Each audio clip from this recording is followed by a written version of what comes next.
Late at night, Professor Kaufman and his students, Eric Stauffer and Bill McLemore, work on getting rid of a virus in a computer program, but the laser turns on and materializes the virus into the real world.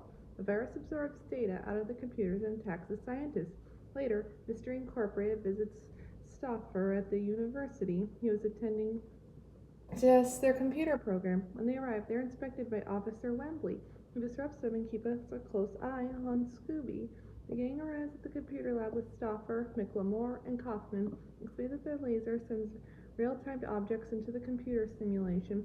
The computer virus from the program accidentally got transported into the real world.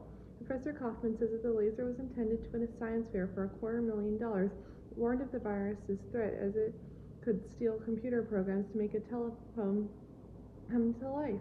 However, it had a weakness to magnets, warding it away with a magnet, so they create a plan to send the virus back into cyberspace, splitting into two groups to search for it and arming themselves with strong magnets to weaken the virus.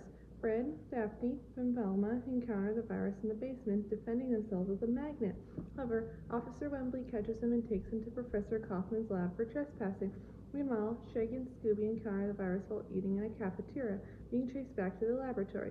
During the class, the laser is suddenly activated, transporting Mystery Incorporated to the computer Stauffer's computer game. The scientists realize that in order for them to escape, they will need to beat each of the 10 levels to win the game, buying the box of Scooby snacks on each level. In the first level, they are transported to the moon, having to avoid both the phantom virus and the two moon ghosts. Chased by the monsters, they find the first box of Scooby snacks at an American moon base before being teleported to the next level set in a Roman Colosseum. They process through each of the levels set in various time periods before finally arriving at the 10th and final level taking place in a city. In a malt shop, they meet their cyber doubles and work together to beat the final level at Cyberland, a boardwalk. They confront the virus playing baseball in a batting cage, but they encounter 5 monsters from Mystery Incorporated's past investigations: the Jaguaro, Gator Gull, the Tar Monster, Old Iron Face, and the Creeper. They split up, each person pairing with their cyber double to confront a monster. Eventually, they defeat their monsters and reunite to confront the virus.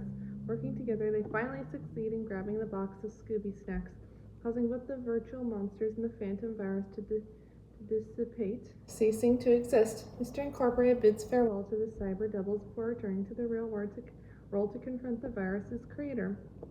And back in the real world, Mystery Incorporated considers its suspects.